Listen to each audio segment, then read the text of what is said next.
E o maior erro que eu vejo dos clientes quererem uma plataforma só para os dois business, B2B e o B2C. Isso pode funcionar? Pode funcionar. A gente vê alguns projetos, depois de muitas personalizações, né, ou muitas horas de consultoria ali. Eu recomendo demais pegar uma solução tranquila ali, B2C, simples, você vender direto para o consumidor final, é outro cliente. O cliente que vai te comprar uma vez na vida é totalmente diferente do cliente que vai te comprar toda semana, vai ter condições específicas contigo, análise.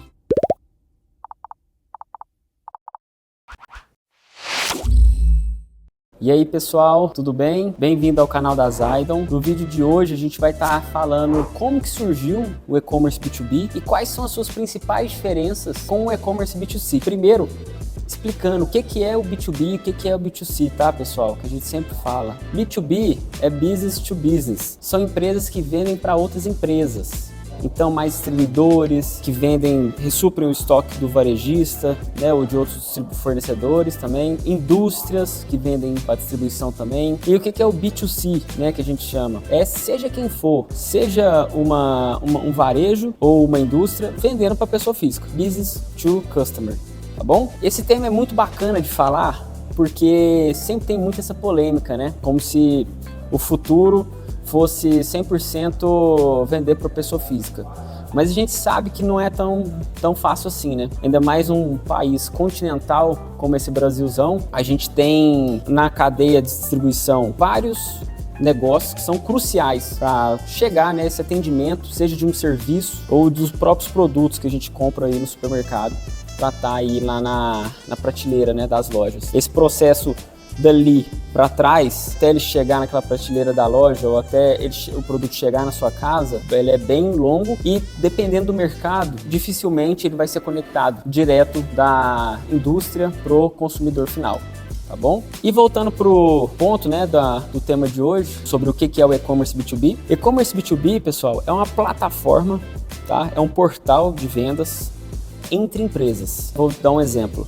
Nós temos clientes aqui na Zyton que são distribuidores, por exemplo, de medicamentos vet, veterinários. E esses distribuidores, eles vendem praticamente para lojas de agropecuária e para clínicas veterinárias. E aí, pessoal, qual que é o negócio dessas empresas? Eles têm toda uma força comercial, né, uma força de vendas que vai presencialmente nessas lojas, fazendo as rotas mesmo, e vai tirando os pedidos, né? Então vai lá na loja agropecuária, chega lá no José, pergunta o que ele está precisando ali para tirar um pedido, né? Vê o que está faltando no estoque dele e vai lá e tira esse pedido. Isso aí é o famoso representante comercial, o famoso força de vendas ali de campo. E além disso, né, essas empresas elas também têm normalmente um time interno de televendas, muito comum também, foi uma grande inovação, muita eficiência, porque o próprio cliente consegue ligar para a matriz para conseguir solicitar o produto que ele precisa, sem ter a necessidade do representante lá só para tirar o pedido. E o que é o e-commerce B2B no meio dessa brincadeira toda? Ele é um portal para essas empresas fazerem negócios. E por que, Rafa, que esse portal não é igual a um e-commerce B2C, né? Que a gente acessa já faz décadas, né? Que a gente vem comprando aí no Mercado Livre, na Amazon, na Magalu ou os sites verticais. Porque tem muitas particularidades de negócio ali.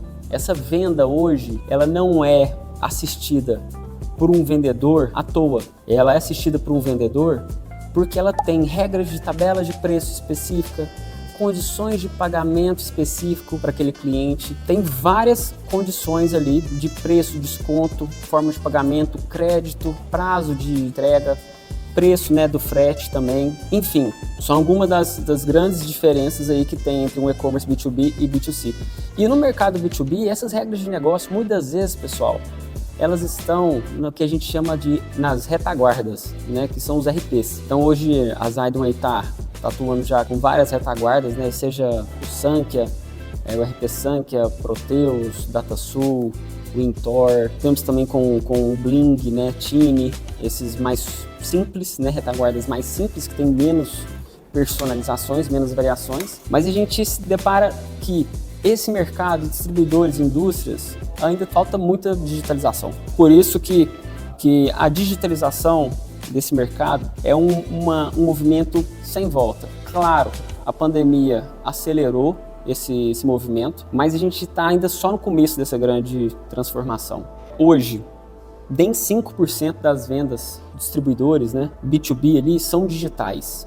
Para vocês entenderem o tanto que ainda tem a presença de um ser humano ali, né, tirando este pedido de uma maneira só todo mês, né? Todo mês, toda semana, quinzenalmente, tirando esse pedido para o ressuprimento daquele estoque ali, que não era necessário às vezes. Claro, o vendedor tem um papel fundamental nessa jornada. Nós aqui na Zaidon potencializamos toda hora o vendedor, né? Mas para expansão de carteira, para ser consultivo, né? Então o e-commerce B2B não veio para substituir esses vendedores também. O e-commerce B2B ele veio para ser um aliado deles. A gente vê muitos clientes às vezes quando vai adquirir um e-commerce B2B já pensa na economia das comissões, e isso é um dos grandes vacilos às vezes, né? Que a gente pode ter, porque sem o apoio do time comercial a gente não consegue fazer um bom lançamento. Pessoal, um outro tópico legal para a gente falar nesse bate-papo é algumas dicas, né? Algumas sugestões de como implementar um e-commerce B2B, um portal de vendas entre empresas. Primeiro, né, como a gente achar um fornecedor bacana para ser nosso aliado nessa jornada digital. Primeira parte disso é entender o quão complexo é as suas regras de negócio. Quais são os níveis ali de variações que nós temos para digitalizar um pedido, para o próprio cliente conseguir fazer a experiência self-service ali, tá bom? Então, vamos considerar como que é a tabela de preço hoje em dia. Isso já está em um sistema? Ou você conseguiria implementar essa regra dentro de um e-commerce como um varejo, que muitas vezes é uma tabela única para todo mundo, que todos os e-commerces B2C trabalham? Se essa resposta for sim, se todo mundo dos seus clientes trabalhar com uma tabela de preço, grande chance de você não precisar de uma plataforma especialista de um e-commerce B2B, tá, pessoal? Sendo bem franco. Agora, se você tiver variações de preço por cliente, já começa aí a necessidade de buscar soluções especialistas na linha de distribuição. Os principais players hoje de e-commerce que estão focados no B2C, eles estão até tentando ir para o B2B, mas o core do sistema é tão diferente que acaba que fica muito distante dele ser especialista naquele ramo, né? E o maior erro que eu vejo dos clientes quererem uma plataforma só para os dois business, B2B e o B2C. Isso pode funcionar? Pode funcionar. A gente vê alguns projetos nesse sentido, depois de muitas personalizações, né? Ou muitas horas de consultoria ali, desenvolvendo front-ends, né? Portais específicos, porque quando começa pós-login ali, às vezes entra em duas threads totalmente diferentes. Eu recomendo demais pegar uma solução tranquila ali, B2C, simples, né, para você vender direto para o consumidor final, é outro cliente. O cliente que vai te comprar uma vez na vida é totalmente diferente de um cliente que vai te comprar toda semana, vai ter condições específicas contigo, análise de crédito, seu vendedor vai estar incluso acompanhando esse cliente recorrente, né, na carteira. Então, primeira dica é isso, ver qual o nível de complexidade nas suas regras de negócio. Dependendo, pessoal, do nível de complexidade, a gente se depara no mercado. Desse dia para trás eu estava falando com um cliente nosso de peças para trator, peças de carros, né? E aí eu vi o nível da complexidade dele. Eu acho que chegou a partir de um ponto ali, chega a ser quase que necessário você fazer um projeto, uma fábrica de software para o seu negócio. Eu acho isso muito triste, né? Quando uma empresa tem que fazer um negócio dessa maneira, porque o que mais a gente encontra no mercado são empresas às vezes que têm sistemas legados desde 2000, 2010, um sistema às vezes uma interface parado, então com 4, 5 desenvolvedores lá cuidando do sistema legado, né? Que não evolui por conta do tanto de personalização que o negócio tem. Então vamos tentar simplificar um pouco nessas regras. Então isso é uma grande dificuldade do B2B. Segundo ponto, pessoal, sobre integrações, principalmente ali com as retaguardas, RPs, os gateways de pagamento, muitas vezes não precisa das partes de transportadora, tem isso também. Então essa conectividade, né, com as soluções. Por quê? Porque grande parte dessas regras de negócio, de muitos distribuidores e indústrias que nós encontramos hoje no mercado, ficam dentro dos RPs. Não tem como. É dali que os forças de vendas, as automações de forças de vendas estão tirando as regras de negócio, é ali que o financeiro está faturando, é ali que às vezes o time de vendas está tirando os pedidos, às vezes até na retaguarda mesmo ali do sistema, no portal de vendas deles. A gente vê isso muito com os clientes. Então a gente precisa de uma integração intimista. E aí vai uma dica de ouro, tá? Quem tenta fazer tudo não faz nada direito. Além de essa questão de um fornecedor querer fazer um e-commerce B2B, B2C, funcionar em um só, e às vezes até encaixa um hub de marketplace e e-commerce no meio que não tem nada a ver, que são integrais com o Mercado Livre, Magalu, enfim, isso é outro business. Nós vemos também fornecedores de e-commerce também querendo integrar com todas as retaguardas, né, de uma maneira intimista. Isso é impossível, pessoal. Eu falo isso com muita clareza. Nós nascemos dentro de um RP, nós trabalhamos muitos anos lá dentro e trabalhamos mais de década dentro de um RP. A gente não conseguiu aprender tudo e contemplar todas as regras de negócio e personalizações que podem ter. Claro, o simples, Tiny, Bling, é muito fácil a gente fazer, né? Agora, quando você entra nesses RPs mais personalizáveis, as integrações via API não funcionam, isso é uma falácia. Então precisamos falar com especialistas desses. Procure um fornecedor que coloque ou a sua API, né, ou tem uma API bem clara para estar conseguindo fazer a integração com o seu time interno, né, ou com um fornecedor do RP que tem contigo. E terceira dica, pessoal, e muito importante, esteja muito alinhado com o seu time comercial. Primeiro ponto que nós descobrimos na Zydon, nós iniciamos o portal Zydon, primeiro como um portal do cliente. Logo nós vimos a necessidade de colocar o vendedor na jornada. Hoje, nossa solução atua com sua força de vendas também, seja para o seu time de televendas ou time de campo, tá? Ou representantes, ou até balcão. E esse pessoal precisa estar alinhado. Não é, compra lá no e-commerce, compra lá dentro, é mais um canal de vendas para novos clientes. Não, o mais importante é esse time estar bem alinhado em relação à conversão da sua carteira de clientes para o portal. Porque é tirar o trabalho braçal para liberar, para ter uma expansão de carteira e eles atuarem mais consultivamente naqueles clientes que não estão fazendo pedido na recorrência que deveriam. Então tem que ter uma estratégia muito bem clara ali e de preferência uma solução que acolha os vendedores, né? De um time que consiga também colocar os vendedores dentro dessa jornada de compra B2B. E o último ponto, pessoal, eu gostaria de falar para vocês, B2B também não é sinônimo de um sistema feio, tá?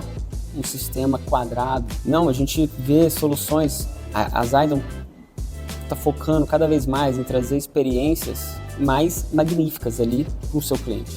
Então, procure soluções que estão com funcionalidades, né, com features, que não só no B2C, né, que tem no B2B também. O que são elas? Por exemplo, cupons de desconto, né, descontos progressivos, né, a gente vê e-mail marketing, né, várias questões de interação entre você e o cliente. Muito importante também fazer análise de funil, quantos acessos vocês estão tendo no portal, quem acessou e não comprou, fazer um monitoramento dessa carteira de clientes, carrinhos abandonados, para o time de vendas estar atuando certeiro. Então procure uma ferramenta de e-commerce, né, que evolua, né, que esteja à frente nessa dianteira da tecnologia. A Zydon se propõe um diferencial competitivo que nós acreditamos bastante, que no futuro nós queremos chegar no ressuprimento automático, que nós chamamos. Isso a gente está com várias POCs, né, com a IA, e a gente está prevendo a data da recompra. Então nós estamos perto já de lançar essa solução. Estamos usando de tudo de ponta de tecnologia para chegar nessa solução, né? Então estamos usando desde machine learning, AI, várias coisas de Big Data, puxando de softwares de RPs, porque os dados estão lá dentro. Estamos bem especialistas nessa linha. E aí, por fim também, pense bem a experiência do seu cliente. Tem muitos business que a gente depara ali uma complexidade muito grande para o próprio cliente tirar o pedido. A gente vê alguns mercados, às vezes até com players verticais já consolidados. Todo mundo aqui já deve conhecer o case da Ambev, né, com o BIS, ou da Unilever com Compre Agora. Por exemplo, esses dois players são duas grandes indústrias que não perderam tempo, já foram e fizeram seu marketplace do supermercado ou do pequeno lojista ali, da distribuidora de bebida, tirar os seus pedidos. Isso já representa grande parte dos pedidos deles, do faturamento. Esses negócios que fornecem para grandes estabelecimentos, às vezes, ou grandes supermercados, por exemplo, uma rede de supermercado, ela às vezes atende o setor de compras, ele recebe 200, 300 representantes por mês. Imagina ela ter vários softwares, né, para fazer esses pedidos. Aí não fica bacana, né? Então, veja sempre o seu business, né? Qual que é a linha dele? A gente vê muita essa necessidade da digitalização, empresas de materiais de construção, empresas de distribuição de autopeças, medicamentos hospitalares, como eu mencionei, enfim, temos várias verticais, centenas de verticais, inúmeras oportunidades. E aí, pessoal, gostou do conteúdo? Então deixa seu like aqui e faça um comentário também para a gente estar sempre melhorando, sabendo quais temas que são bacanas para a gente estar conversando. E me fala também como está sendo os seus desafios do lançamento do seu e-commerce B2B. Abraço!